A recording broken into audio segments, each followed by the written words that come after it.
রাত গভীর হয়ে এসেছে। অমল নিজের বাড়ির দিকে হাঁটছিল। চারিদিকে নিস্তব্ধতা, শুধু মাঝে মাঝে কুকুরের ডাক ভেসে আসছে।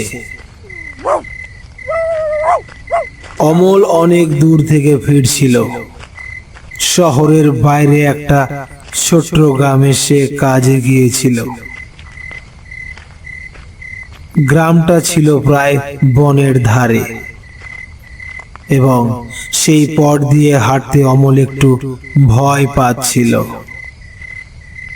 তবে ভোরের অপেক্ষা না করে সে আজই ফিরে যাওয়ার সিদ্ধান্ত নিয়েছিল।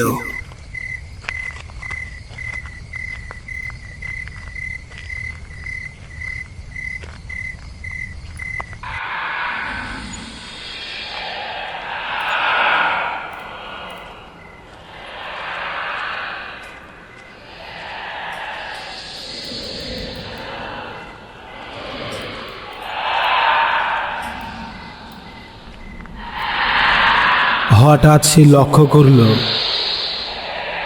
তার পাশে ছায়া মূর্তির মতো কিছু একটা হাঁটছে। সে থমকে দাঁড়ালো, কিন্তু আশেপাশে কাউকে দেখতে পেল না।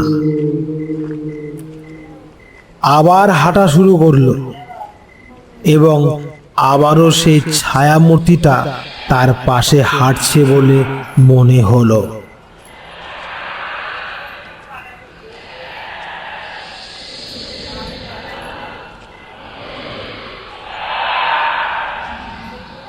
এবার অমল কিছুটা ভয় পেল।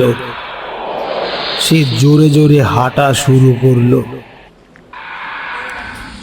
কিন্তু ছায়ামূর্তিটা তার সাথে সাথে চলতে লাগলো।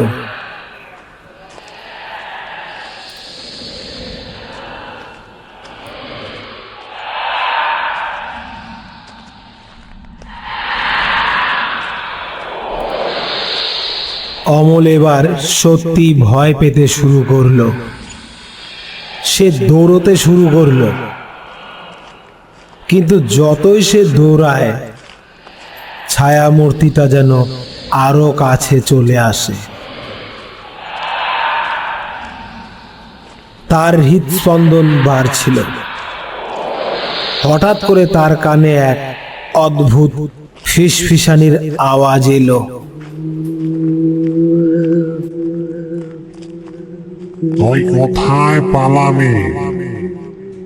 আমি তোর ভেতরে আছি।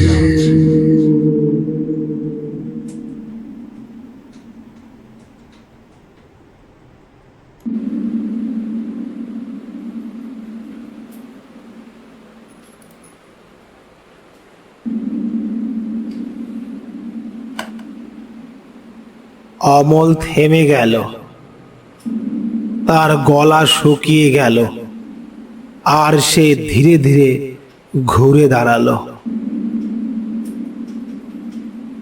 সেখানে কোনো মানুষ ছিল না, ছিল শুধু এক ধূসর ছায়া। ছায়াটা আস্তে আস্তে এগিয়ে এলো আর অমল দেখতে পেল সেটা যেন তারই প্রতিচ্ছবি। তবে ছায়ার চোখ দুটি জ্বলজ্বল করছে লাল আগুনের মতো।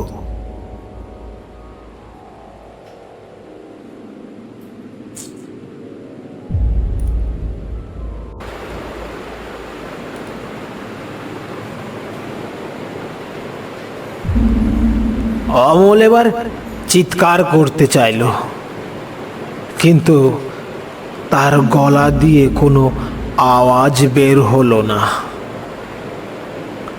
ছায়াটা আস্তে আস্তে তার দিকে এগিয়ে এলো এবং অমলের শরীরে মিশে গেল।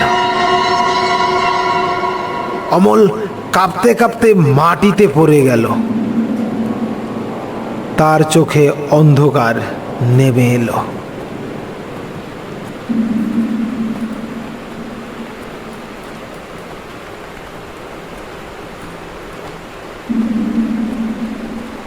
সেই রাতের পর থেকে